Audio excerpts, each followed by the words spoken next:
These cogs are very much like the inner workings of my brain trying to figure out how there are 10 of these things. And no, I will not be doing that fast X-sending replacement again, but only because I know we'd all appreciate some sleep tonight. However, they made 10 of these things! 10! Oh sure, you can call one of them Spiral and another one Jigsaw, but they're still the same fucking thing. And it still means there are 10 of these things! Not 6, which would be milking it, but double that and subtract 2 of these things. 10! Double digits! So much blood, guys. So much. So many limbs. So many eyeballs.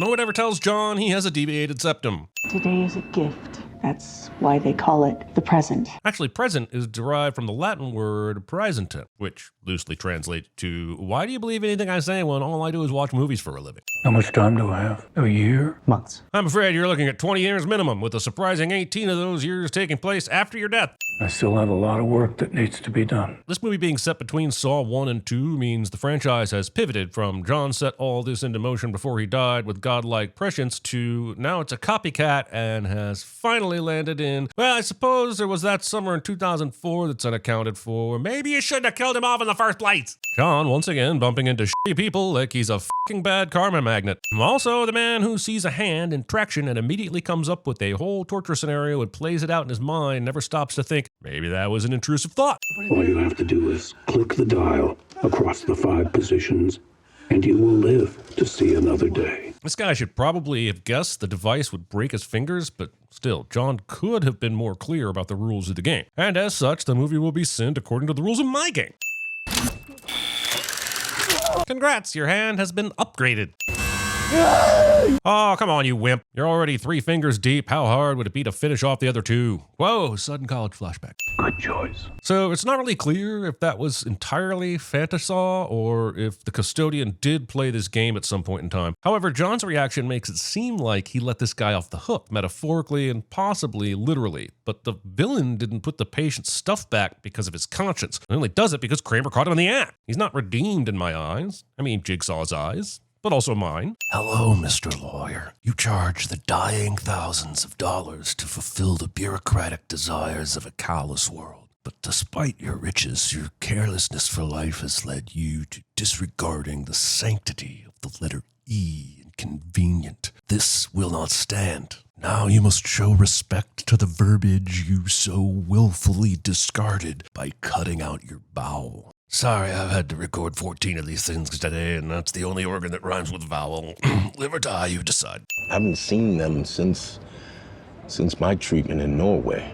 This link is still good. But how would he know if he hadn't been in touch with them? Does he just keep checking the web address every so often? Yes, I know this is all part of the con, and the nitpicking starts here. This computer exists outside of time. No more need for lifelong medication. Can you imagine what that implies? Well, the big drug companies certainly can. Believing that scary big pharma wouldn't find a way to make money from the cure to fucking cancer. Even if this prevented cancer, they'd still make bank. But this is still a treatment they can sell to millions of people. Holy shit. They wouldn't be trying to shut Peterson down. They'd be throwing trillions of dollars at him to buy his brain. I'm taking his treatment on the road for more trials. Sunday, Sunday, Sunday. The Unsanctioned Clinical Trials World Tour. This Sunday at the Coliseum. Get tickets now at your local box office. ...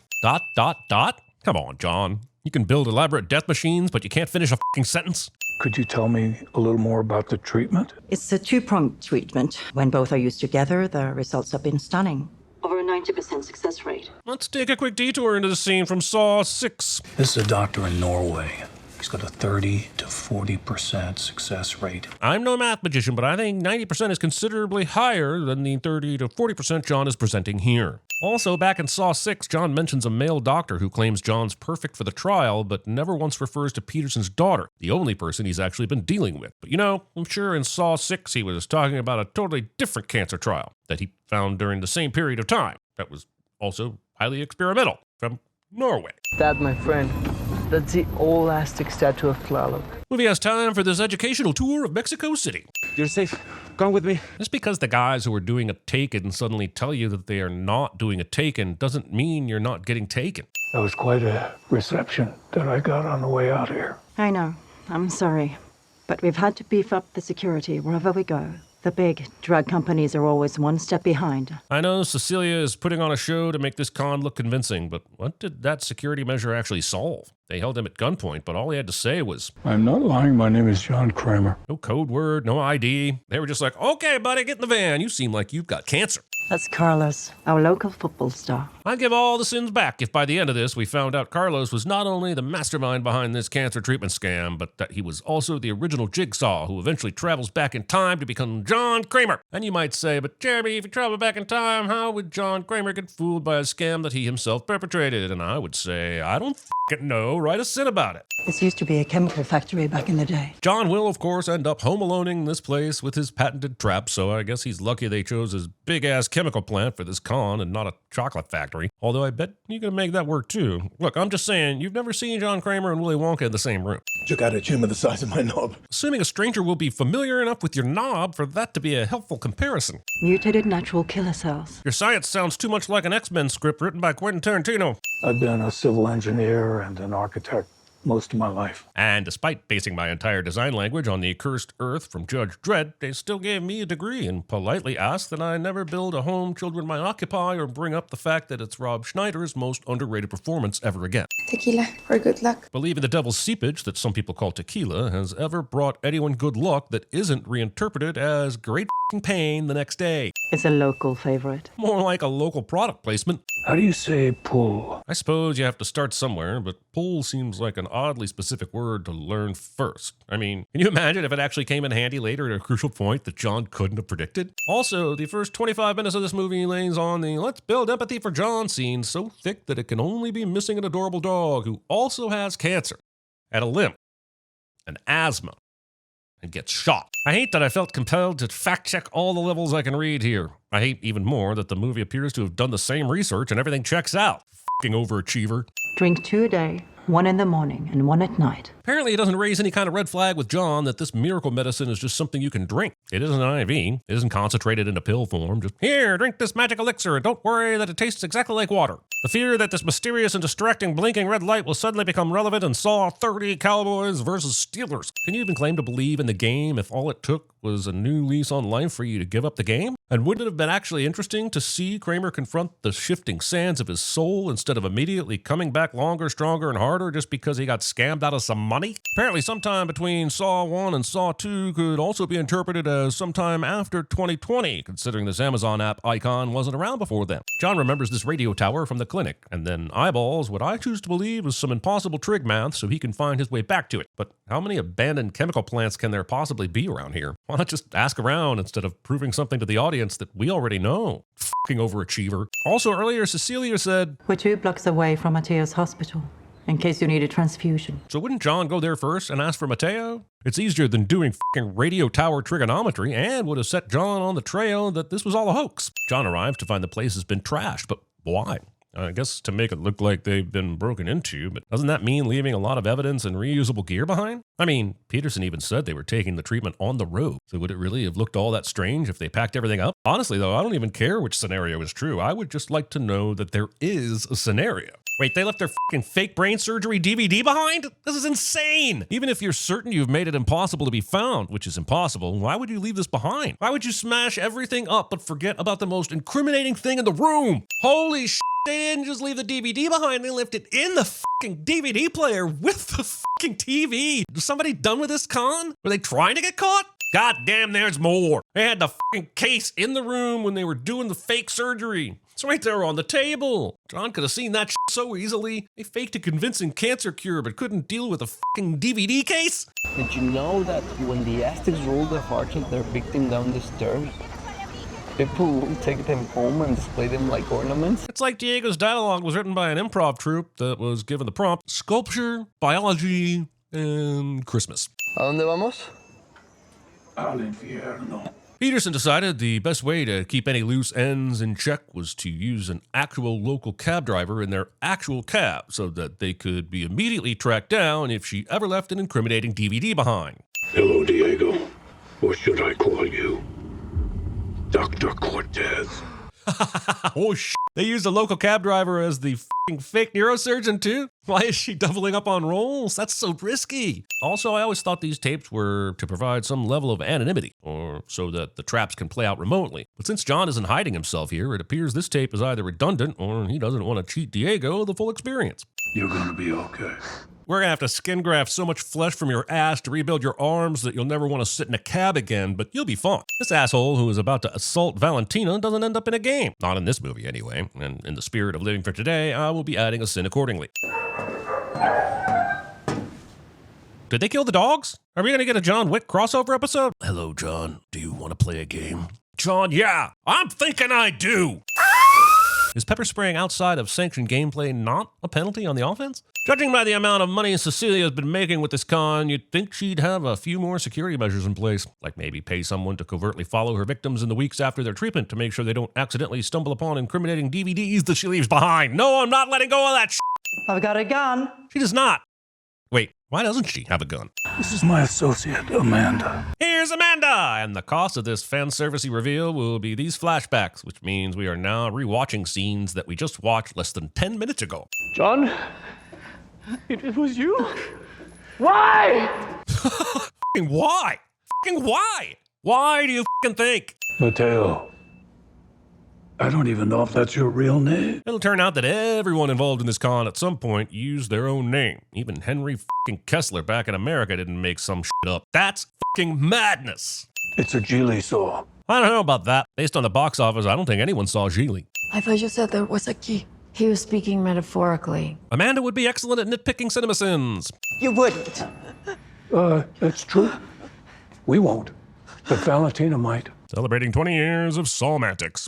My associate Amanda here has had a look at your bank records. That actually checks out. Amanda's the perfect person for this job. Long-standing police officer with access to sensitive information and experience in covering her tracks. Oh, wait, no. I appear to be describing Detective f***ing Hoffman. The f*** is Amanda dealing with this stuff? Who were those 34 people to you?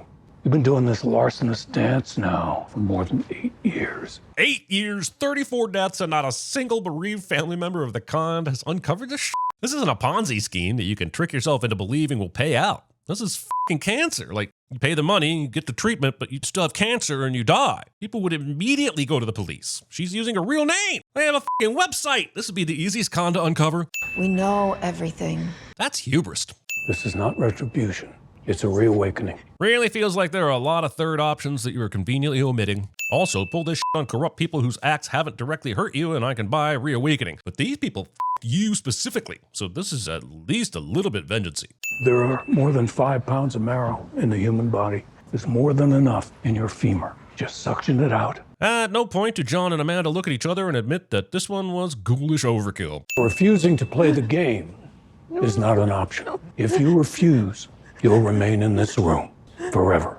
In that case, it is an option. Look, I think I fancy my chances of waiting in this room to be found, or maybe even MacGyvering an exit rather than MacGyvering my own leg. Also, Cecilia knows that she still has a boyfriend out there that will eventually start looking for her, so why doesn't she just tell everyone to wait it out? And it's not like John took them anywhere obscure. I think it's safe to say this is the next place he'd check after seeing her house had been broken into. You'll make it. So long as you keep your head. Even when she's being nice, Amanda's advice is still punishing. They do a good job of making the video line up with reality, but then Mateo raises his arm in the recording, but not in real life. Way to go, Mateo. And so begin the 5 stages of sawing. First up is, of course, blind denial, followed by 2 futile attempts to escape. Stage 3 is a half-hearted attempt at playing the game. 4 is back to denial, and then 5 is finally committing to doing the terrible thing, but at a point where it's usually too late and you end up dying anyway. Okay, maybe I'm spoiling the secret sauce, but maybe it's because someone is using the sauce too frivolously. No. No. Come on. Don't kill it off. Armchair quarterbacking and auto amputation. I feel like there's a metaphor here about the Saw franchise being on its last leg, but it's just out of reach. If she'd thought ahead, Valentina probably could have caught her leg and sucked the marrow out of the end that isn't still attached to her. And that is only the 7th most f***ed up thought experiment this franchise has forced me to propose. I'm not gonna make it. Look, Valentina ends up failing not because she didn't want to live, but because she ran out of time. I mean, it's pretty reasonable to expect that deciding to remove one's leg is quite the considered choice, so slapping a 3-minute time limit feels extra mean. Does the fact that she started a few seconds too late really mean that she hasn't learned her lesson? More importantly, what the f does it prove if she does beat the clock? Also, if Valentina does beat the clock, how the f is John going to save her life? That's an entire f***ing leg. And even if he does stop the bleeding, she is 100% going to need a hospital. So is he going to explain that? Is he just hoping she'll keep quiet? Honestly, John needs these people to all die to pull this off. Drugs are as vicious as they are powerful. We all have free will. Movie points out an interesting difference in perspectives between the two leads and takes that about as far as the end of this sentence. Why don't we use the clothes to tie them and take Yes, we can do that. That's a solid idea, but Cecilia isn't one to waste perfectly good intestines. Do you want to keep going? Thing no one has thought to ask Tobin Bell somehow makes it into the script. Right now, Amanda, these people deserve to be tested. That lady doctor deserves nothing. So a couple of minutes ago, John and Amanda said, Listen, I'm not ready to do this without you. You are ready, and you can. but doesn't Amanda believing that Cecilia isn't worthy of being tested fundamentally prove that Amanda isn't ready? The fact that you're in a hurry, John, doesn't mean Amanda is going to make a good replacement. Whatever good means in this situation. Yes, you could loop it around the table. Yes, thank you, Mateo, but the applied physics part of the human intestine lasso plan wasn't the bit I was struggling with. Since Cecilia using the phone to get Parker to come here as part of the plan, wouldn't it have been more prudent to let them talk longer? What would they have done if Cecilia didn't get past the customary Norwegian salutations? These people are just crooks. Look at this. Considering there are no visible bulges, I'm guessing we can narrow the range of how big Parker's knob could possibly be. So I guess that's something. You killed Valentina. We don't kill. You chopped her f***ing head off. No, yeah, this is murder by law in like every state and every civilized country and probably even Ohio. I promise you, Amanda, one way or another, it's all going to work out according to plan. He's a monster. He's gonna kill you the same way he's gonna kill all of us. Listen, movie, anyone can foreshadow things that have already happened. Just to note that John either took the time to build a Billy and bike or had Amanda drag one all the way to f***ing Mexico. There's this thing in there that says play me. I'm not gonna touch that thing. And it's this kind of I'm going to electrocute you until you play the game that so obviously makes this murder. It's so irritating every time Kramer and Amanda say otherwise. If you complete your task in less than 3 minutes, the enzymes will dissolve the tissue to close a circuit. To be fair, Mateo actually completes the task element, which was stated to be cutting out a piece of his brain with at least 17 seconds left to spare. John said he had 3 minutes to complete the task and then the enzyme dissolves the brain. It's not Mateo's fault that John picked an enzyme that didn't dissolve the brain fast enough. There have been accounts of people undergoing complete anatomical hemispherectomies, half their brain removed, only to have it rewire itself so that the patient not only survives, but thrives. It doesn't matter how long of an anatomy exposition you give, I call bullshit on you being able to ensure that someone could survive this even if they beat the game. I would expect this from Amanda, but not John. Also, since Diego was the one pretending to be the brain surgeon, wouldn't it be more fitting to make him do the brain surgery game? Tlaloc callbacks! That don't make any sense. Diego is the one who pointed out the statue of Tlaloc on the taxi ride, not Mateo. This trap has nothing to do with that priest pulling hearts from earlier. I mean, unless they grilled them afterwards. It's almost morning. We have a job to do. We're running out of time. Yeah, well, that's on you, really. Each of these games appears to be 3 minutes long. You could have been done inside of 15 minutes. I mean, to be honest, you could have done all the games concurrently and been out in time for supper. Radiation machines are not to be trifled with. So I trifled with this one. No. Stop with your foot. It'll swing out of the way. Well, yeah, but what the f*** did Cecilia think would happen if she let Gabriella smash her wrist? She'll just float in midair? No, she will also swing out of the way, but to the ground, where she can get a better angle on her foot. This is ridiculously bad advice. I guess the movie thought we needed some kind of physical representation that bad shit is happening to Gabriella. So they made this more of an extreme heater than a radiation machine. But there's a world where it would have been even more sinister to see no physical damage, but still know that something is getting f***ed up by radiation internally. The longer she's in it, the more chance she will develop cancer or something else that's f***ed up. I refuse to be better at jigsaw trap than Jigsaw. Seeing hammers on for all is some hammer time. Ow, ow, ow, ow, ow, ow, ow, ow, ow. All right, stop. Hammer, please. Thought you forgot about me. Not a chance. You know, I'd die for you, baby. Okay, Parker's evil, but about his plan, Parker gets a phone call and either on the spot or as a result of some prearranged plan, turns up at the clinic, but still keeping up the patient pretense in an attempt to win favor with whoever has kidnapped Cecilia. But how could he have known that he hadn't also been exposed? I mean, if she's been kidnapped, it's likely because the game is up, right? So why not turn up with a bunch of muscle to break them out? Why come alone? Also, and possibly most insanely, we'll shortly find out that John and Amanda knew this would be his tactic and planned accordingly. How could they possibly predicted Parker was going to turn up alone and pretend to be a patient, even though there's little reason to keep up the ruse at this point? We don't see anything here that suggests they were prepared for anything more than just Parker and his gun. You know, I'd die for you, baby. It's almost like he foresaw his death and knew he had to foreshadow it. Her injuries need medical treatment. Do they? Cecilia decides to kill Gabriella not out of necessity, but because she thinks that her jigsaw game is a who's the bigger dick contest. The crazy thing is that you could have just walked away. Then why are you walking away too? I want him to suffer, like he made me suffer. I want his last memory to be watching someone innocent die. Well, you just said that you didn't suffer while watching them die. Not friends. They were loose ends. And at this point, it's not about the discontinuity, it's about you wasting my time. Look who I found. The lesson here, kids, is to sleep in. The early bird may get the worm, but it also gets roped into the Saw franchise.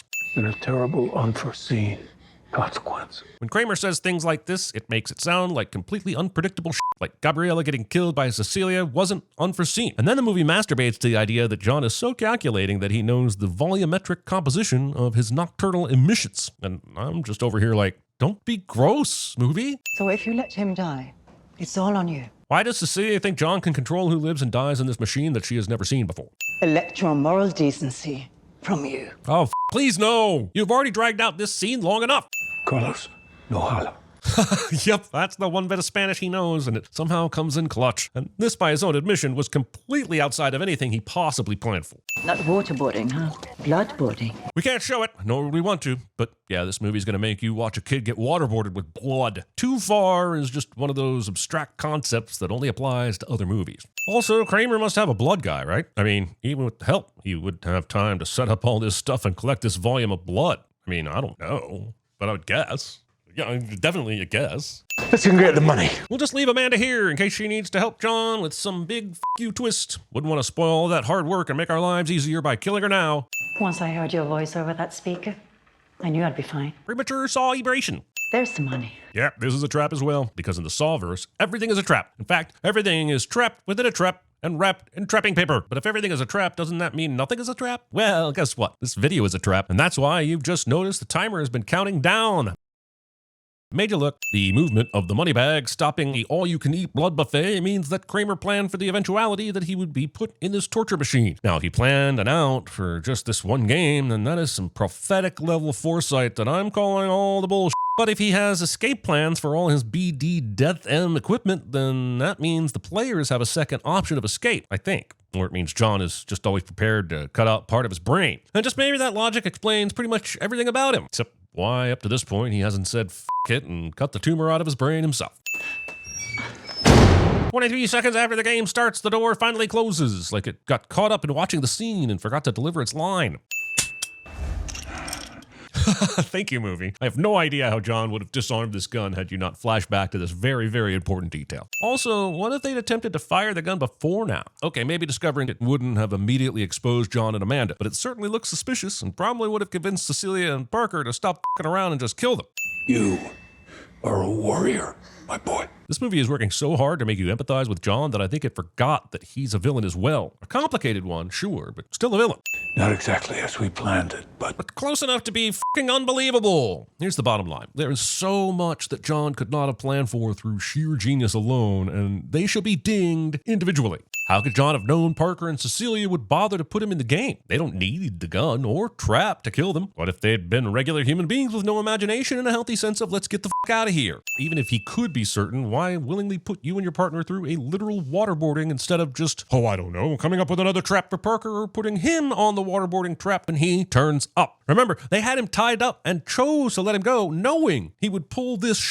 Okay, let's say John and Amanda are fine with being waterboarded each to their own, but what if Cecilia and Parker stayed there and watched him drown? Him and Amanda couldn't go back and forth indefinitely, and they're powerless to know when Cecilia and Parker will choose to go upstairs. And if only one of them goes upstairs, it's absolutely game over, and not in the way John usually likes. None of this should have worked.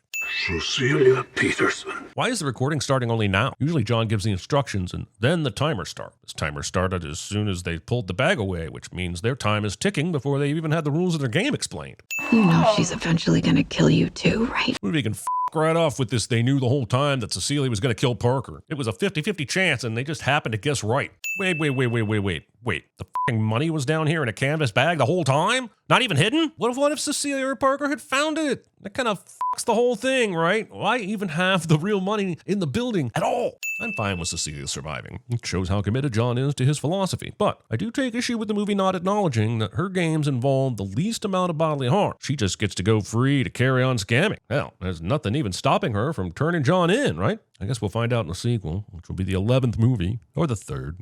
Or maybe none of the above. Movies are fun. They walk off into the sunrise like that kid is ever going to be okay after witnessing any of this and almost drowning in blood. This is some weird shit.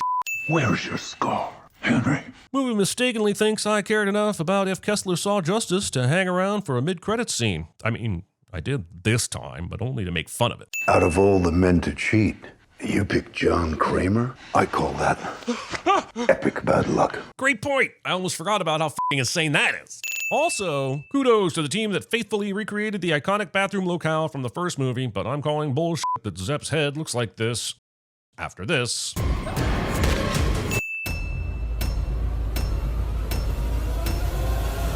My eyes, the goggles do nothing. So your advice to me is to die easy? No, Mr. Bond, I expect you to die. Your job as a custodian is a noble one. Or a janitor if you want to be a dick about it. Thyroid cancer, advanced. Yeah? It's not a tumor. God, you made a funny noise. Who are you? This is my associate, Amanda. No one cared who I was till I put on the mask. They assimilate entire worlds, and we fall back. Not again. The line must be drawn here. This far, no farther. There are more than 5 pounds of marrow in the human body. All you need is 3 ounces. There's more than enough in your femur. Just suction it out. It'll be transferred to that device right there, and it'll deactivate the saw around your neck. I mean, it's all so complicated, isn't it? Go on! Don't think, just do it. We have a rope. That's not a real rope! Upgrade in progress. Can't believe they fell for the whole damn thing. Hook, line, and sinker. Hook, line, and sinker. Curse your sudden but inevitable betrayal. Thank you, Detective, for locating my fellow cancer patient.